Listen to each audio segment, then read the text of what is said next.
As I was carrying this bucket of paint down the stairs, I got the bright idea that this is exactly what you would tie a release knot for. I'll show you the simplest release knot I know.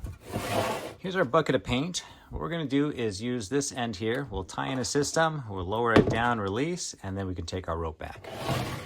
Now in tying this, we're going to use the tag end of the rope. It's going to be passive in most knots, but for this one, it's going to play a key part in tying the system up. So here's our end. I'll pull this, give myself plenty of room.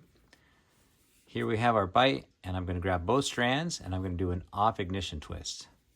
There we go. And then I'll pass this from behind. Now let's get this dressed up. What we end up with is something that's counterintuitive to other release knots that I've showed you. Because when we pull this tight, we have two angles on this knot, okay? Here I pull it tight, here's the end. And when I pull this tight, you can see that the sharp angle is on this side, and the obtuse angle is on that side, okay? Acute, if you paid attention in geometry. Now what we typically want is for our loop to hook on to the sharper part of the knot so that we can release it. But this time we're going to use the obtuse end. And all I'm going to do is take this end here and I'm going to trace right back through this overhand knot. So I'll give myself a little bit of room, okay? And if I look here at the back of this loop, it's coming out from the overhand knot. I'm just going to find it right in the middle and I'm going to push the end through, okay? Now I'm going to trace it all the way through, tracing, tracing, tracing, tracing, okay? And then eventually I'm going to end up right through this loop again. So here we go, we're going to trace, trace, trace, and then right through. Okay, I don't want this end too long, I just want enough to make a hook. And so the excess I'll just push right back through. Okay, we'll tighten this all up. This is what I've ended up with, but I want it to be nice and dressed. So what I'm going to do is adjust all the cords going around the knot so that it looks nice and even going all the way around. And there we are dressed up. Now what I'm going to do is take the handle, I'll run the rope through, and then I'm just going to hook it on to this passive end of the rope there. I want to make sure it's nice and tucked in there. And that way I can drop it down, it'll pop off, and I can release. Now the number one rule of knot tying, if you don't trust it, don't do it. For lighter objects, I can just hook onto the rope itself.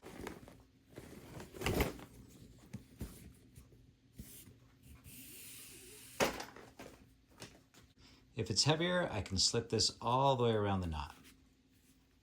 Since this is heavier, I'm going to go around the entire knot. There we go. It's almost like a little button hook there. So I noticed that sometimes it doesn't always want to release, especially if the rope keeps the memory. So there we go. I drop it down. And see, we're still tied up. Drop it down, and we release there. But what if I created something that released every time? And even more than that, what if I could pick the bucket back up if I decided I wanted it back? So here's what I designed.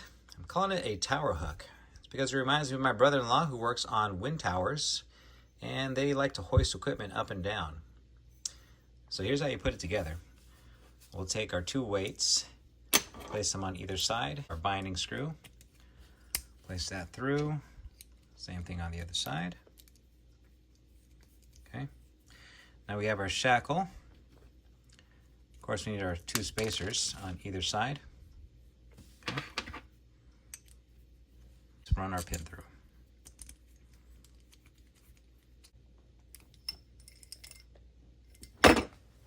And then to tie this on, I'll just use a classic bowline.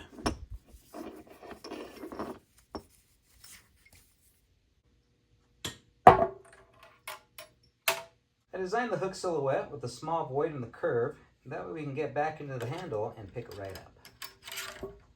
Here's a close-up view when it releases.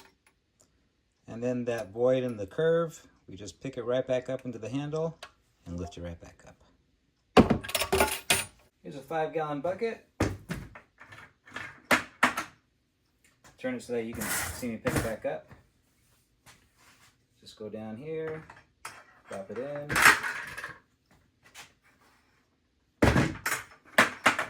So what are your thoughts between the simple release knot and the tower hook? Now these aren't listed on my website, at least not yet, but for Cyber Monday only, that's December 1st, 2025, if you order more than $40 worth of product on awesomeforsale.com, I will send you one of these for free. You don't have to do anything other than order more than $40 worth of stuff on my website. That's tomorrow only, folks.